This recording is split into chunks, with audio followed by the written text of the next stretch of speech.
All right, another day, back out in the shop.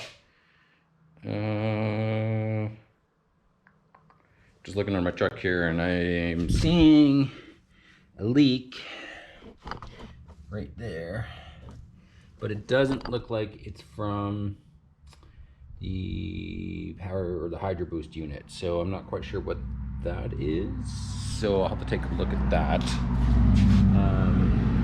Because who knows? It was leaking for so long. Basically today I want to get 3 things done in the truck. First, I want to get rid of this. Truck had an alarm system in it at some point in its past life. Well, the wiring harness is still here, but I want to get rid of as much of that as I can.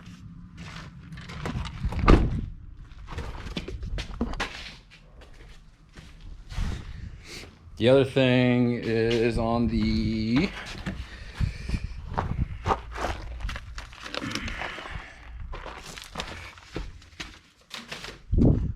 other thing is over here on the passenger side. I don't know how well this will show up or if I can even show you guys where it's at. But basically right here where this tape is, I stuck this on here. That's just kind of a stopgap measure. But the stopgap, you know, can only work for so long. But basically, there's a hole in this box right here. And it's not a small hole. It's actually a rather impressive sized hole. See if I can show you. It's right here. It's a very large hole in the bottom. I don't know what they did to cause this, because I don't know why or what would be there to cause such a very large hole to appear right here. You can see it's really damp and dewy today. The only thing that I can think of that was possibly there is that there's supposed to be a cover that goes up underneath this. And the cover basically goes underneath here, and it's like insulated so that it, I'm assuming, would quiet down the box. I'm not 100% sure. But yeah, so there's a big hole there that I got rid of. Then the other thing I'm going to do is be getting the airbag, pulling this off, pulling this out, and then putting the dash back in this thing. So I'm going to get the center console moved out so that I can work around that and then come back. Okay, so just so a note, this piece has to come out, and you can see as I'm pulling on it, it's not coming. What I found was just get yourself a trim tool, stick it in the side, and then you can just pop it out like so.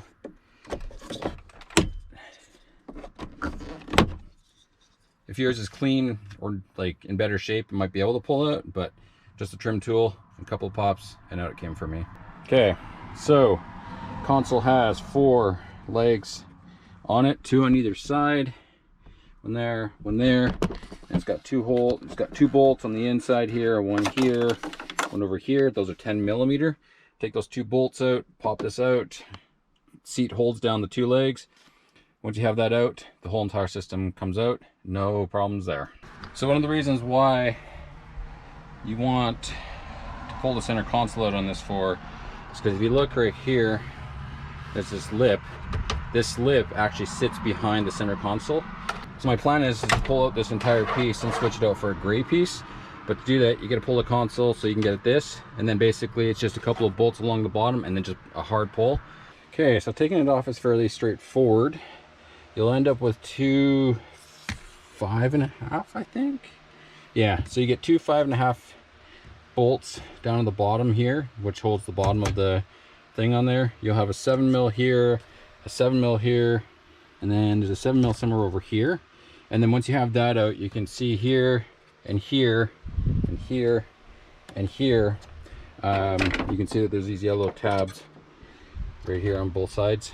These are really in there really good, so it does take a bit of forcing to get them out. But once you have those little bolt screws out, just give it a good pull and everything comes out. They do have a tendency to come off the plastic, So try not to lose them if that happens, but other than that, it's just re and re once you have it out to put it back in and put the bolts in. Now, one thing you'll notice when you switch these two things, you have two choices here. So the numbers on this sheet and this one here won't match according to the truck. So you have two options. You can either, this is plastic, so you can either just get a heat gun and just heat these up and remove them, or if you want, there's just two rivets here on the bottom. You can just undo those rivets and you should be able to find some way to take that off the back. I'm just going to peel them off and then change it up that way. Get this thing back installed. All right, so nothing really too out of the ordinary here, just your standard putting the dash back together. Luckily in these trucks, the dashes come out pretty easy. Unfortunately in the winter time, so like back here is a spot where, right here where there should be another screw that comes through, but unfortunately in the winter time when I was monkeying around with the motors in the back, it broke the mount off of that, but it makes no difference. You can see there's little spots all over the place where, you know, in the typical GM, the dash paint on these things is horrible and eventually it starts to wear off. Basically just got to put the grab bar back on this side. Just basically goes in, and make sure I'm putting it in the right way.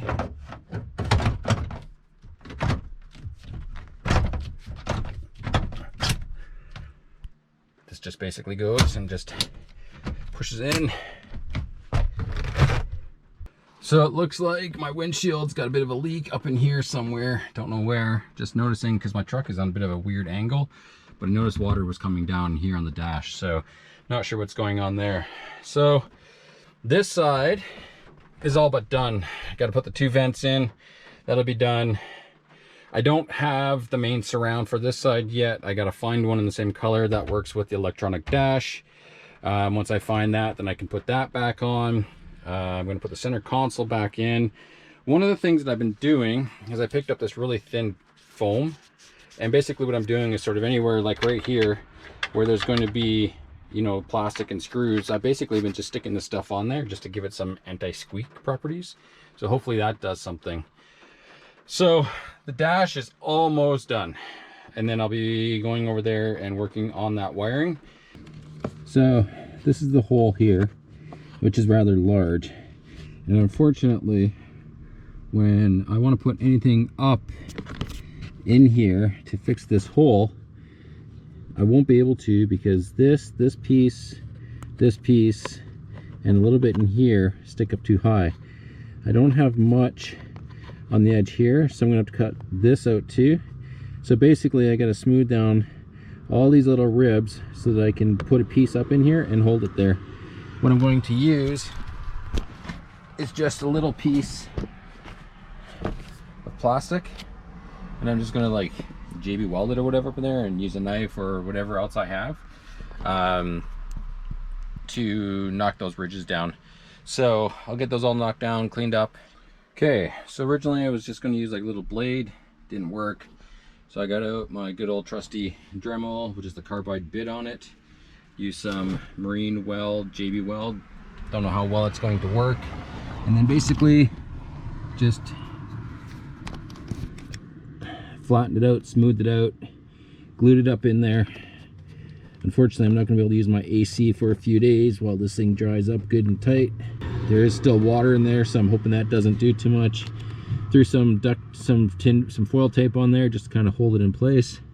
So hopefully that will allow it to stay and dry and cure up. I may have to, I don't know, find something to put over top of that whole piece once it's dried a little bit better. But for now, that part is done and it can sit there like that. And now I'm gonna go over here. I'm gonna start cleaning up that ugly mess.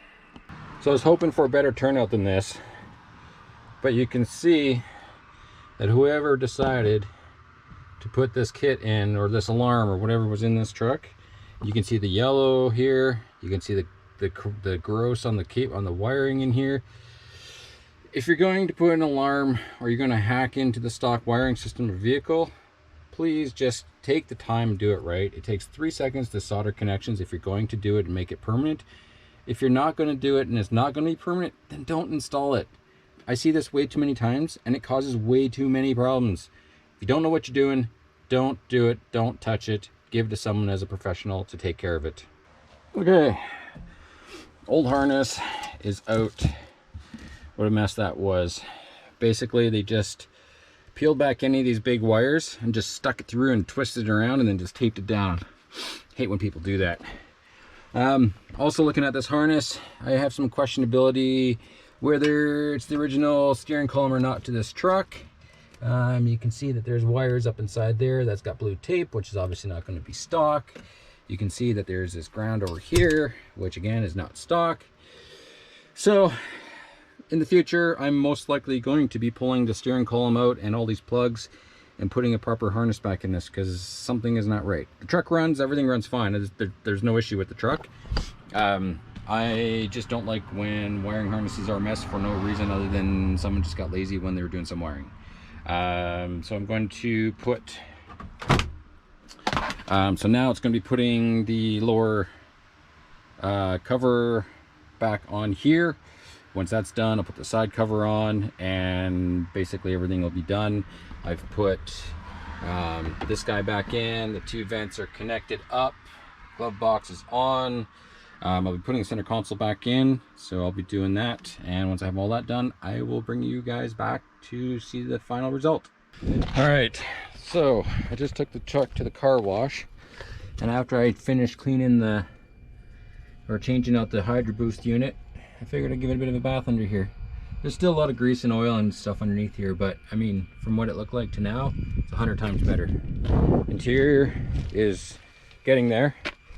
You can see that for the most part, I got a lot of the stuff in, lower panel, the side, the dash.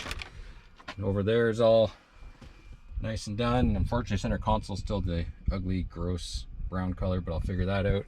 I got an issue with the dash cover. I'm not sure what's going on here, but it's really loose here and it flops around a lot. It's almost like the dash isn't quite pushed all the way up. I'm not sure, but all right, so we're in here. Everything seems to be good. Truck seems to be running good. Brakes are 100 times better since doing the Hydro Boost. I'm so much happier with the interior. I can't wait to get more of it fixed and more of it cleaned up. Steering column, that sort of stuff, the center console, just the small minor stuff. Eventually down the road, I'll probably just start getting the pieces together and then just do it all in like 1 or 2 days and go from there. We'll see.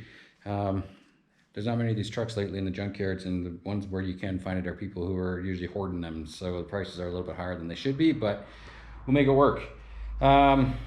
Because I washed the truck, basically going to see if I have any leaks from changing out the Hydro Boost unit, or maybe if it was just residual from so much oil and grease all over the place that it was just running everywhere. I don't know, but we'll wait and see what that looks like.